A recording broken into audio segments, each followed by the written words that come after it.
Hi friends, welcome to our channel. Gundeninda Gudi Gantalu serial next episode లో ఏం జరగబోతోందో ఈ వీడియోలో చూసి తెలుసుకుందాం. కల్పనని పోలీస్ స్టేషన్ కి తీసుకొచ్చిన మనోజ్ అసలేం జరిగింది అని తెలుసుకోవడానికి ఈ వీడియోని స్కిప్ చేయకుండా ఎండ్ వరకు చూసేయండి. కల్పన ట్రావెల్ ఏజెన్సీకి వెళ్లి రిటర్న్ టికెట్ గురించి కనుక్కుంటుంది. అక్కడ ఆ ఏజెన్సీ వాళ్ళు, మేడం మీ గురించి ఒక ఇద్దరు పర్సన్స్ వచ్చి ఇన్ఫర్మేషన్ అడిగారు అని అంటారు. అప్పుడు కల్పన చాలా కంగారు పడిపోయి ఎవరు వాళ్ళు అని అంటుంది. అప్పుడు ఆ ఏజెన్సీ వాళ్ళు వచ్చింది మనోజ్ వైఫ్ రోహిణి అని చెప్తారు. అప్పుడు కల్పన వాళ్ళెవరో రాంగ్ పర్సన్స్ లాగా ఉన్నారు, ఇలాంటి వాళ్ళు వచ్చి అడిగితే నా ఇన్ఫర్మేషన్ ని చెప్పకండి అని అంటుంది. అప్పుడు ఆ ఏజెన్సీ వాళ్ళు, అలాగే మేడం, మా ఏజెన్సీ నుండి మా కస్టమర్ యొక్క ఇన్ఫర్మేషన్ అస్సలు బయటికి రాదు మేడం అని అంటుంది. అప్పుడు కల్పన సరే అండి అని తన టికెట్ ని తీసుకొని వచ్చేస్తూ ఉంటుంది. అలా బాలు కల్పనని తీసుకెళ్తూ ఉంటాడు. అప్పుడు బాలు, ఏంటి మేడం కొంచెం డల్ గా ఉన్నారు అని అంటాడు. అప్పుడు కల్పన, ఏం లేదు బాలు, నువ్వు పోని అని అంటుంది. అలా కాసేపు ఆగిన తర్వాత కల్పన, నేనిప్పుడు పార్లర్ కి వెళ్ళాలి, పార్లర్ కి పోనివ్వు అని అంటుంది. అప్పుడు బాలు, మీరు పార్లర్ కి వెళ్ళాలా మేడం, నాకు తెలిసిన ఒక పార్లర్ ఉంది, అక్కడ మేకప్ చాలా బాగా చేస్తారు అని అంటాడు.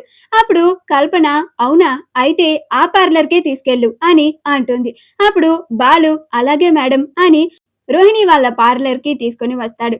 అలా బాలు కల్పన కోసం బయట వెయిట్ చేస్తూ ఉంటాడు. కల్పన ఫేషియల్ చేయించుకోవడానికి లోపలికి వస్తుంది. అలా రోహిణి తన పని తాను చేసుకుంటూ ఉంటే అప్పుడు కల్పన, ఎక్స్క్యూజ్ మీ, నాకు ఫేషియల్ చేయాలి అని అంటుంది.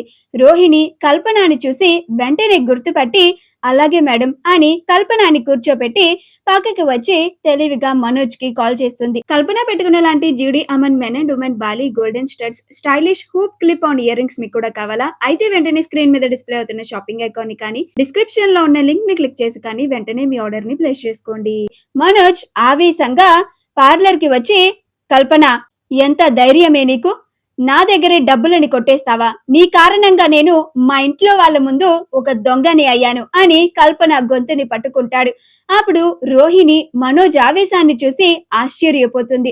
ఇదేంటి మనోజేనా, అసలెప్పుడు ఇంత కోపంగా నేను చూడలేదే, ఇదేంటి ఆడపిల్ల అని కూడా చూడకుండా తన గొంతు పట్టేసుకున్నాడు. మనోజ్ మనోజ్ ఏంటిది మనోజ్, వదులు వదులు అని మనోజ్ ని పక్కకి లాగుతుంది. అలా కల్పన, ఏంటిది, లేడీస్ బ్యూటీ పార్లర్ లోకి మెన్స్ ని ఎలా అలౌ చేస్తున్నారు మీరు అని అంటుంది. అప్పుడు రోహిణి, ఈ పార్లర్ నాది, నేను మనోజ్ వైఫ్ ని అని అంటుంది. అప్పుడు కల్పన ఆ మాట వినగానే ఆశ్చర్యపోతుంది. ఇదేంటి, నేను రాక రాక ఈ మనోజ్ వాళ్ళ వైఫ్ పార్లర్ కే రావాలా అని అనుకుంటూ ఉంటుంది. ఇప్పుడేం చేయాలి, ఈ మనోజ్ నుంచి ఎలా తప్పించుకోవాలి అని పక్క నుండి వెళ్ళిపోతూ ఉంటే అప్పుడు మనోజ్, ఎక్కడికి పారిపోతున్నావు అని కల్పన చెయ్యిని పట్టుకొని ఆపుతాడు. అప్పుడు రోహిణి, ఇంకా తప్పించుకోవాలని చూస్తున్నావా, మర్యాదగా మనోజ్ దగ్గర తీసుకున్న డబ్బులని వెనక్కి తిరిగివ్వు, లేకపోతే ఇప్పుడే నిన్ను పోలీస్ స్టేషన్ కి తీసుకెళ్లి పోలీసులకి అప్పచెప్తాము. అప్పుడు వాళ్ళకి చాలా బాగా తెలుసు నువ్వు కొట్టేసిన డబ్బులు ఎక్కడ దాచిపెట్టావో, నీ నుండి ఆ డబ్బులని ఎలా రాబట్టాలో వాళ్లే చూసుకుంటారు అని అంటుంది. అప్పుడు మనోజ్, ఏంటి ఇంకా దీనితో మాటలు రోహిణి, నువ్వు వెంటనే క్యాబ్ బుక్ చేయి, ఈ కల్పనని తీసుకొని మనం పోలీస్ స్టేషన్ కి వెళ్దాం అని అంటాడు. అప్పుడు కల్పన, మనోజ్ ప్లీజ్ మనోజ్, సారీ మనోజ్, ఎలా అయినా నేను నీకు కెనడా వెళ్ళిన తర్వాత నీ మనీని రిటర్న్ చేసేస్తాను, దయచేసి నన్ను ఇప్పుడు వదిలే మనోజ్ అని అంటుంది. అప్పుడు రోహిణి, ఏంటి వదిలేసేది, ఇప్పుడు నిన్ను కెనడా వెళ్ళనిస్తే నువ్వు ఆ తర్వాత మళ్ళీ మమ్మల్ని మోసం చేయవు అని అనడానికి గ్యారంటీ ఏంటి అని అంటుంది.